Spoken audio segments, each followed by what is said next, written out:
All right, so we are talking about blueprint reading here in terms of machining fundamentals and machining theory. It is important for us to know. We've kind of gone over what orthographic projection is.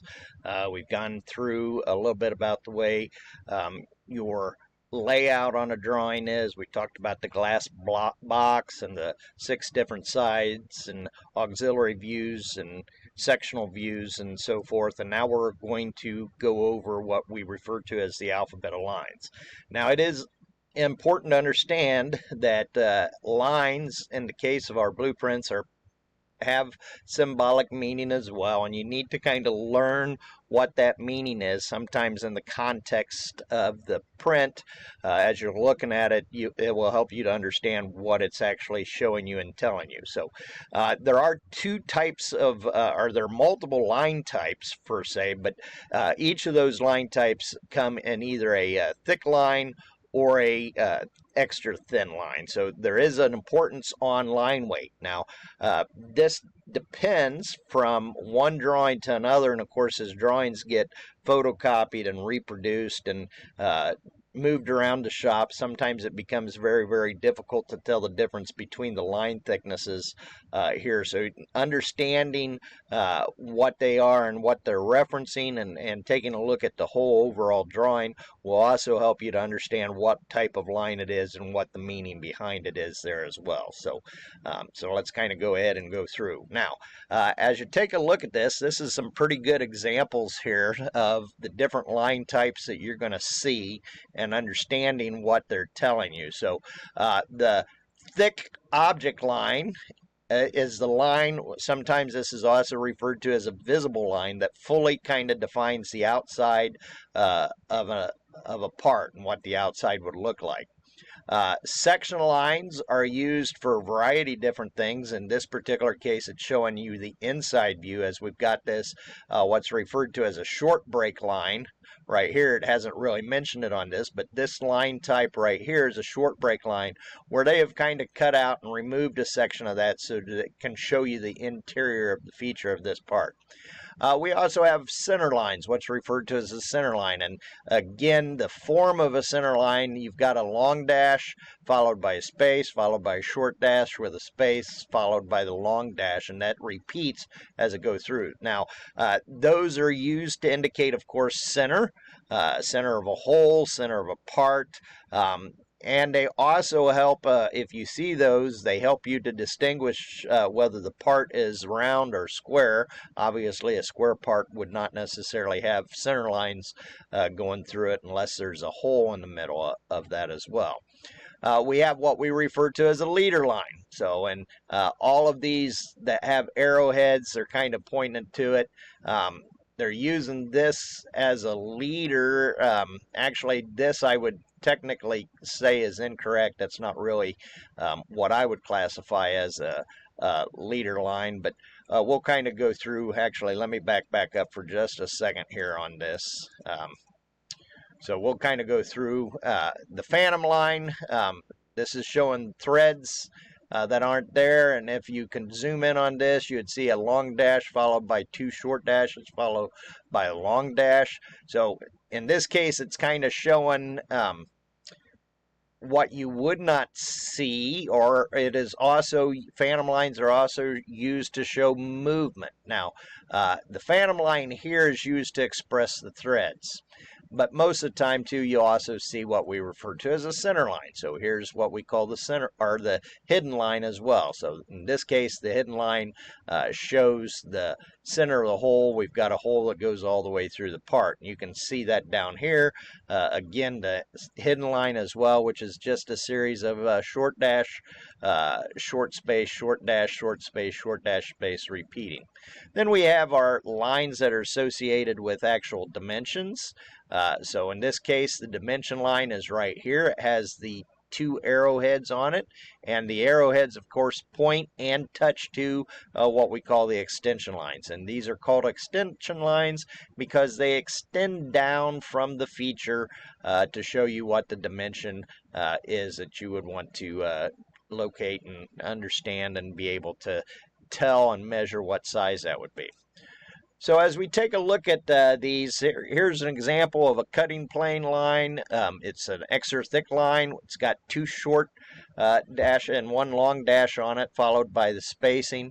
And there's arrowheads that are pointing in the direction that that you're going to be looking at and viewing in the cutting plane. An object line is also a very thick continuous line. Center line here depicts an axis. It may also depict the center of holes or center of cylindrical features as well. So it's thin and long and short dashes as well.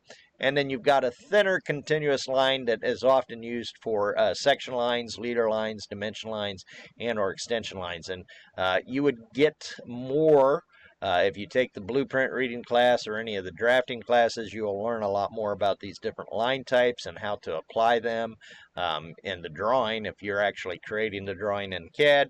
And then you'll also learn how to read and interpret them looking at a blueprint as well. So make sure that you understand and look at these different line types. So here are some of the other lines as well. We mentioned the object and visible line. You got your center line, your hidden line.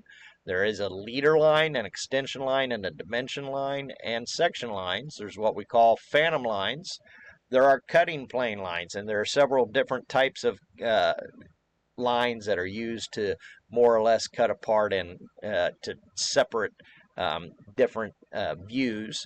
So, and then we have what we refer to as a break line. So, and as you take a look at and become more familiar with looking at prints, you'll get a lot more information and start to recognize what these are and the meaning of those.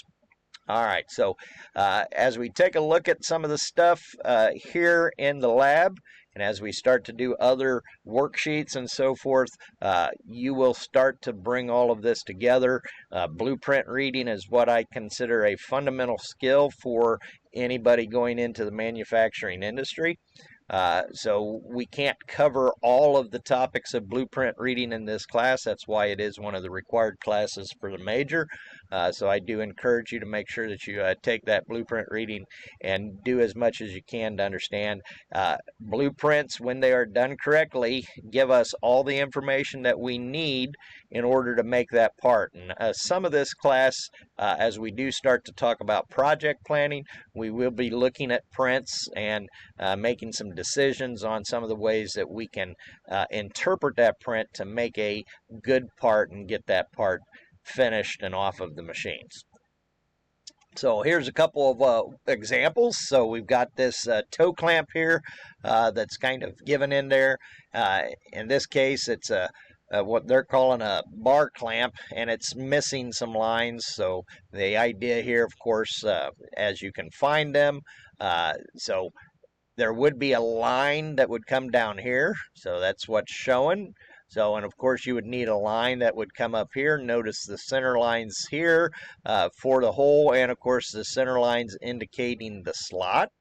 Now notice you have a hidden line right here and a hidden line right here. Now these hidden lines correspond with the very tip and the very point, or I guess the arc height of that particular groove right there and right here as well. So and that's the relationship. Here you have the lines as well that kind of indicate that this is a threaded hole because of the schematic representation here of this particular line types that are showing. So we kind of know and understand, all right, between what we see in this view and what we're seeing in this view, we know because of this double line here that that's a tapped hole as well. So so we can kind of start to look and understand what's going on as we look at these different parts and prints that are correlated with them. All right, so this is just kind of going further into what this would look like.